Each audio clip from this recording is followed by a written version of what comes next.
Hello. അപ്പോൾ ഇന്നലെ നമ്മൾ ഒട്ടും തന്നെ വീട്ടിലുണ്ടായിരുന്നില്ല കേട്ടോ. നമുക്കിന്ന് ഇന്നലെ വീട്ടിൻ്റെ അടുത്തൊരു കല്യാണം ഉണ്ടായിരുന്നു.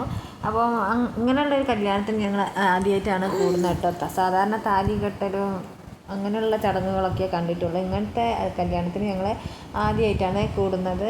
പിന്നെ അതുകൊണ്ട് തന്നെ ഞങ്ങൾ രാവിലെ വീട്ടിൽ നിന്ന് ഇറങ്ങി രാത്രിയാണ് വീട്ടിൽ കയറിയത്. കല്യാണത്തിന് മാത്രമല്ലായിരുന്നു, എൻ്റെ ചേച്ചി ഉണ്ടായിരുന്നു, അവളുടെ മദറിലോ മരിച്ചിട്ടുണ്ടായിരുന്നു. അവിടെയൊന്ന് പോകണോ, അപ്പോൾ കല്യാണം കൂടിയിട്ട് അങ്ങോട്ട് പോകേണ്ടതുണ്ടായിരുന്നു. അപ്പോൾ കുറച്ച് താമസമൊക്കെ ഉണ്ടായിരുന്നു കല്യാണം.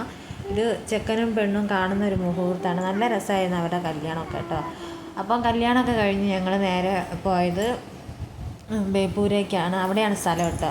അപ്പോൾ അവിടെ സൺഡേ കൊണ്ട് അധികം തിരക്കൊന്നും ഇല്ലായിരുന്നു.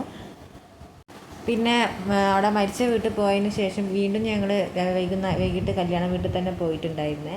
അപ്പോൾ ഇത് എൻ്റെ വലിയ മാമൻ്റെ വീടാണ്, അമ്മേൻ്റെ മൂത്ത ആങ്ങളേൻ്റെ വീട്ടിലാണ്. അപ്പോൾ അവരെ വീട്ടിൽ പോയിട്ട് ഞങ്ങൾ ഭക്ഷണമൊക്കെ കഴിച്ചു. ഞങ്ങൾ ഭക്ഷണം കഴിച്ചതായിരുന്നു കേട്ടോ കല്യാണ വീട്ടിൽ നിന്ന്. പക്ഷേ അമ്മയോ ബ്രദറിൻ്റെ വൈഫോ ഒന്നും ഭക്ഷണം കഴിച്ചിട്ടില്ലായിരുന്നു. അപ്പോൾ അവരൊക്കെ വലിയ മാമൻ്റെ വീട്ടിൽ വന്നിട്ട് വേണം ഭക്ഷണം കഴിക്കാൻ. അപ്പോൾ ഞങ്ങൾ അവിടെ വലിയ മാമൻ്റെ വീട്ടിൽ പോയി കുറേ കഥകളൊക്കെ പറഞ്ഞ് പിന്നെ ഭക്ഷണമൊക്കെ കഴിച്ചു. വൈകുന്നേരം ആയപ്പോഴാണ് ഞങ്ങൾ മരിച്ച വീട്ടിലേക്ക് പോയത് കേട്ടോ. ഇത് വലിയ അമ്മായിയാണ്. ഇത് അവരുടെ മൂത്ത മോനാണ്, ഇളയ മോനും വൈഫാണ്. പിന്നെ വലിയ മാമനാണ്, അമ്മ ഉണ്ട്. അവർ കുറേ കാലം കൂടി കാണുമ്പോൾ സ്നേഹപ്രകടനമൊക്കെ കാണിച്ചുകൊണ്ടിരിക്കുകയാണ്. പിന്നെ ഇത് എൻ്റെ മോളും ബ്രദറിൻ്റെ മോളും തമ്മിൽ കളിയാണ്. നല്ല രസമാണ് അവരെല്ലാം പാടെ ഒത്തുകൂടിയാൽ. അപ്പോൾ നല്ല കളിയിലാണ്. മോളങ്ങനെ ഇണങ്ങൂല ആരോടും. അപ്പോൾ മോൻ കളിക്കാൻ ചെല്ലുമ്പോൾ മോനെ ചീത്ത പറഞ്ഞ് പായിപ്പിക്കുകയാണ്, കരയുകയാണ്. അപ്പോൾ നല്ല രസമായിരുന്നു ഇന്നത്തെ ദിവസം. ഇവരുടെ വീടാണെങ്കിൽ കടപ്പുറത്തിൻ്റെ അടുത്തായിരുന്നേ, അതുകൊണ്ട് നല്ല കാറ്റൊക്കെ ഉണ്ടായിരുന്നു. പിന്നെ അവരുടെ ഭക്ഷണമൊക്കെ കഴിഞ്ഞു, കളികളൊക്കെ കഴിഞ്ഞു. വൈകുന്നേരമായപ്പോൾ ഞങ്ങൾ ഏച്ചീൻ്റെ വീട്ടിലേക്ക് പോയി. ഏച്ചീൻ്റെ ഭർത്താവിൻ്റെ അമ്മയാണ് മരിച്ചത്. അപ്പോൾ കടപ്പുറത്ത് എന്ന് പറയുകയാണെങ്കിൽ അവിടെ നായ്ക്കൾ എന്ന് പറഞ്ഞാൽ അവർ ഫ്രീ ആയിട്ട് വിട്ടാൽ മാതിരിയാണ്. ഒരുപാട് നായ്ക്കളുള്ള സ്ഥലമായിരുന്നു കേട്ടോ.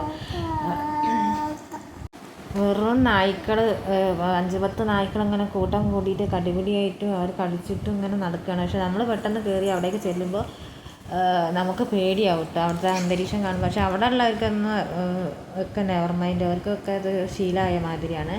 പിന്നെ നമുക്കിത് കടലിലേക്ക് ഇറങ്ങാൻ പറ്റില്ല കേട്ടോ. അതിങ്ങനെ ഇവിടെ ഇറങ്ങാൻ പറ്റിയൊരു സ്ഥലമല്ലായിരുന്നു. നമ്മളിങ്ങനെ അവിടെ പോയി കടലൊക്കെ കണ്ട് പിന്നെ ഏച്ചിയുടെ വീട്ടിലേക്ക് പോയി.